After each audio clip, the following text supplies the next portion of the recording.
यहां तो भगवा ध्वज होना चाहिए था। शिवाजी महाराज का भी तो वही ध्वज था।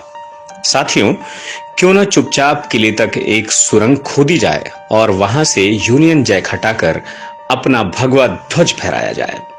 नन्हे बालक के नेतृत्व में सुरंग खोदी जाने लगी।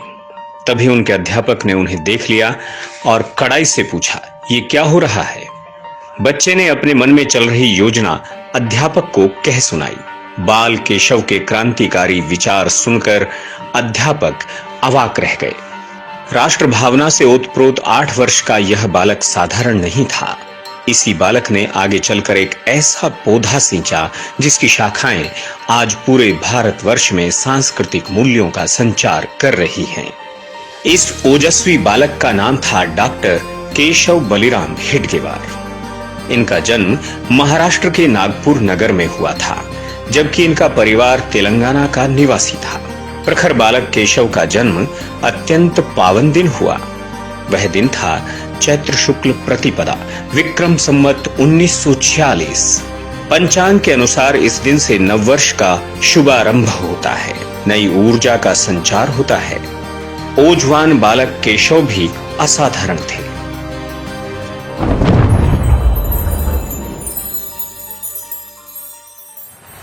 वे बचपन में खेल भी ध्वज जीतकर लाने का खेलते।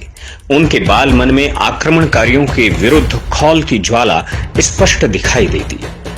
बालक केशव के मस्तिष्क में शिवाजी की वीरता, संकल्प शक्ति एवं राष्ट्रीय भाव का अटूट प्रभाव रहा। बात वर्ष 1907 की है, जब वंदे मातरम स्वतंत्रता संग्राम का उद्घोष बन चुका था। बंगाल विभाजन के बाद प्रत्येक भारतीय एक ही दिन में राष्ट्रभक्ति की दीक्षा ले चुका था। भारत मां के प्रत्येक तरुण की भावनाओं में उबाल था। विद्यार्थियों की राजनीतिक गतिविधियों पर प्रतिबंध लगा दिया गया।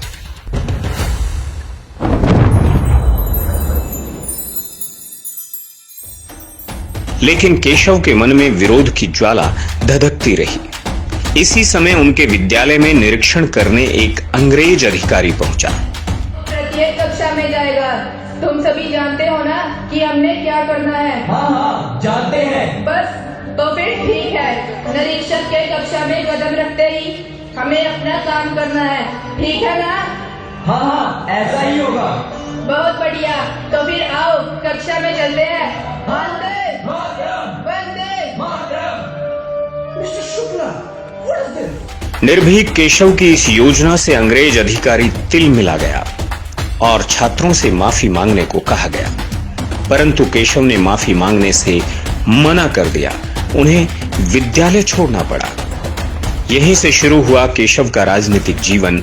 उनके शिक्षक डॉक्टर मुंजे ने विद्यार्थी समाज संगठन की स्थापना की और केशव को छात्रों को संगठित करने का उत्तरदायित्व मिला। इसी समय उन्होंने स्वदेशी वस्तुओं का प्रचार प्रसार करने के लिए भी काम किया। विजयादशमी के अवसर पर केशव अपने चाचा के पास रामपायली चले गए। केशव ने रावण दहन से पूर्व अपना पहला भाषण दिया। उन्होंने रावण रूपी अंग्रेजी सत्ता को उखाड़ फेंकने के लिए लोगों को जागृत किया। ऊंची आवाज में वंदे मातरम गीत गाया। उनके इस भाषण का असर ये हुआ कि अंग्रेज अधिकारी उनके चाचा को सताने लगे और चाचा को अपनी नौकरी से त्याग पत्र देना पड़ा।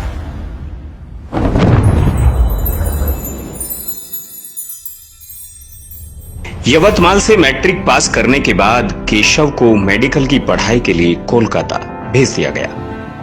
तेजस्वी स्वभाव, निर्भीक और देश भावना से ओतप्रोत हृदय वाले केशव से वहां के क्रांतिकारी इतने प्रभावित हुए कि उन्हें अनुशीलन समिति की केंद्रीय सभा का सदस्य चुन लिया गया।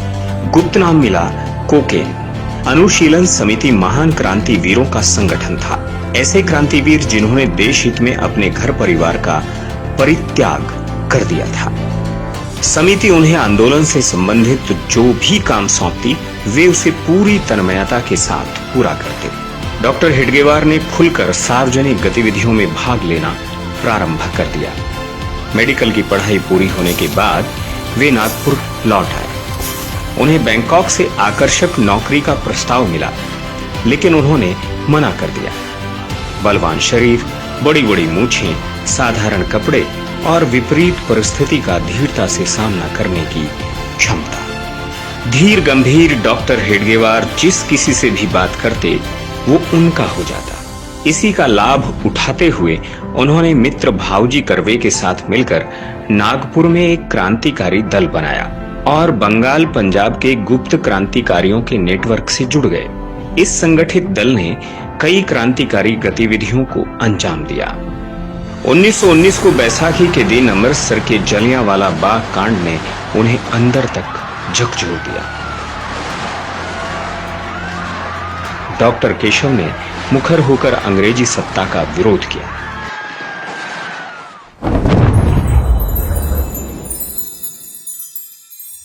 डॉक्टर हेडगेवार ने अमृतसर में आयोजित कांग्रेस के अधिवेशन में सक्रिय रूप से भाग लिया। 1919 में ही वे लोकमान्य बाल गंगाधर तिलक के संपर्क में आए और हिंदी साप्ताहिक पत्र संकल्प में सक्रिय रूप से काम करने लगे।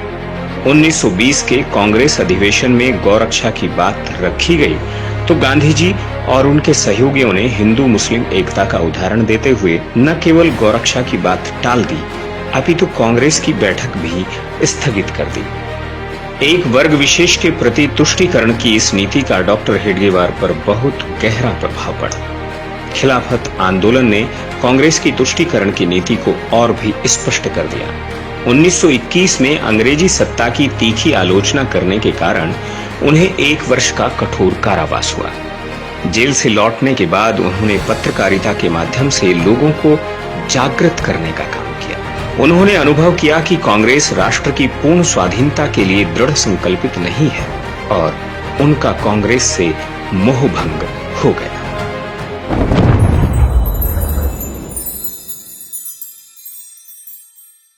हिंदू हितों की रक्षा की दृष्टि से उन्होंने एक ऐसा पौधा सींचने का स्वप्न देखा जो वर्षों तक हिंदू समाज को संगठित करने की क्षमता रख सके।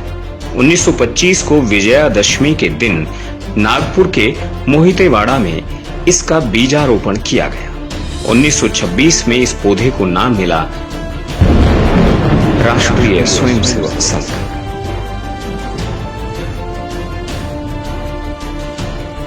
उन्नीस 1930 में उन्होंने जंगल सत्याग्रह का नेतृत्व किया और 9 महीने के लिए जेल चले गए। संघ को मजबूती देने के लिए वे अथक परिश्रम करते रहे। उनका स्वास्थ्य लगातार गिरता चला गया।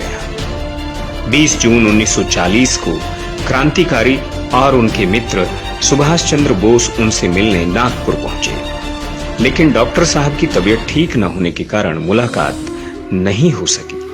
दूसरे दिन सुबह लगभग 9:30 बजे डॉक्टर साहब ने अंतिम सांस ली।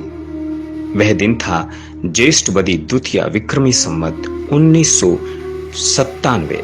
उनके निधन के समाचार से पूरे प्रांत में शोक की लहर दौड़ गई। उनके निधन के बाद समाचार पत्रों ने लिखा, विनम्रता जो नेताओं में दुर्लभ होती है उनमें कूट कूट कर भरी थी।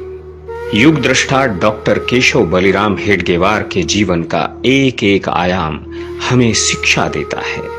उनके विचार आज भी सच्चे पथ प्रदर्शक के रूप में मौजूद हैं।